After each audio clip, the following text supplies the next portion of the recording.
देखो बेटा,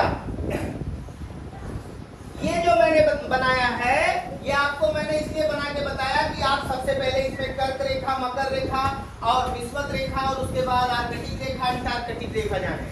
अब जैसे आप बताइए, कर्क रेखा का मान कितना होता है? 23.5 पूरा बताना है। मकर रेखा का मान,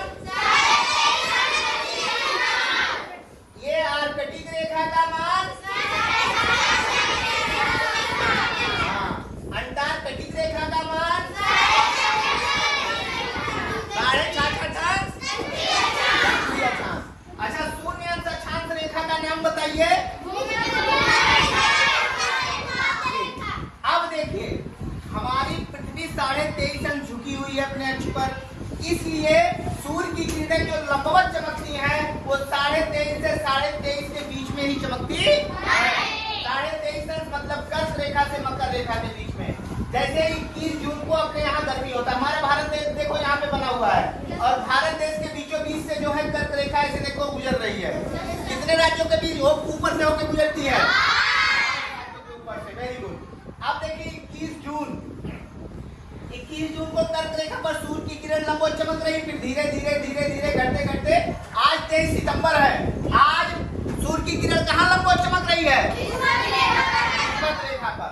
अब ऐसे धीरे धीरे ये दक्षिणी गोलार्ध में बढ़ रही है सूर्य की किरण लंबवत, तो आएगी 22 दिसंबर को मकर रेखा पर। किस पर? मकर रेखा पर सूर्य की किरण लंबवत चमकेगी।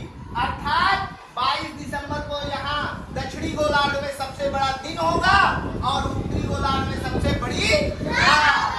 समझ गए?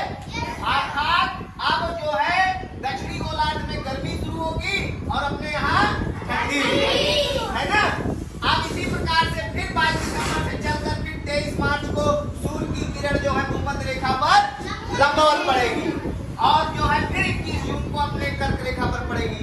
इस प्रकार से साल भर में 2 बार सूर्य की किरणें भूमध्य रेखा पर 2 बार चमकती है ना? अर्थात 23 सितंबर और 23 मार्च को। अब मार्च के बाद अपने यहाँ फिर गर्मी शुरू हो जाती है ना?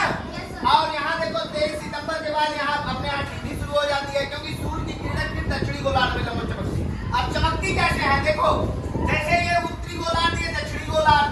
अब इस सूर्य की किरण यहाँ देखो आमने सामने की स्थिति है, ये ऐसे करके देखिए, अभी सूर्य की किरण यहाँ दक्षिणी गोलार्ध पर पड़ रही ना?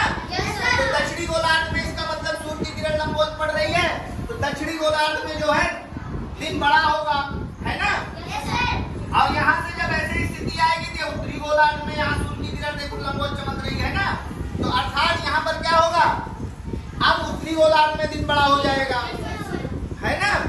और यही जो डायग्राम आपका ये बना हुआ है फिगर, इसी से आपका ऋतु परिवर्तन होता है। जैसे 2 बार बसंत, 2 बार वर्षा, 2 बार गर्मी कैसे होता है आप कैसे जाने? यही होता है। उसमें एक बार दक्षिणी गोलार्ध को गर्मी दिखा गया है और एक बार जो है उत्तरी गोलार्ध को गर्मी दिखा गया है। अभी यहाँ सूर्य की किरण लंबवत पड़ रही है, तो उत्तरी गोलार्ध में ग्रीष्म ऋतु होगा कि नहीं होगा? यहाँ लंबवत पड़ रही है तो दक्षिणी गोलार्ध में ग्रीष्म ऋतु होगा कि नहीं होगा? अब समझे?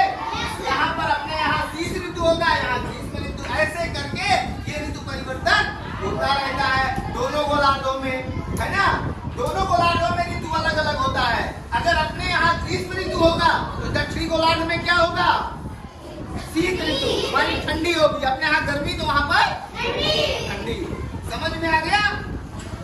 अब सूर्य को परिक्रमा करने में कितना है? पृथ्वी जब सूर्य की परिक्रमा करती है कितना समय लेती है? 365 दिन और 5 घंटे,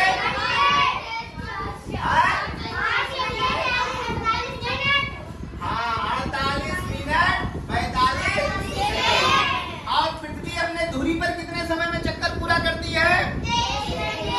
23 घंटे 56 मिनट 4.9 सेकंड में। अब पृथ्वी के अपनी धुरी पर ऐसे घूमने के कारण दिन और रात होता है, और सूर्य की परिक्रमा करने के कारण क्या होता है? ऋतु परिवर्तन। अब समझे? आपके समझ में आ गया?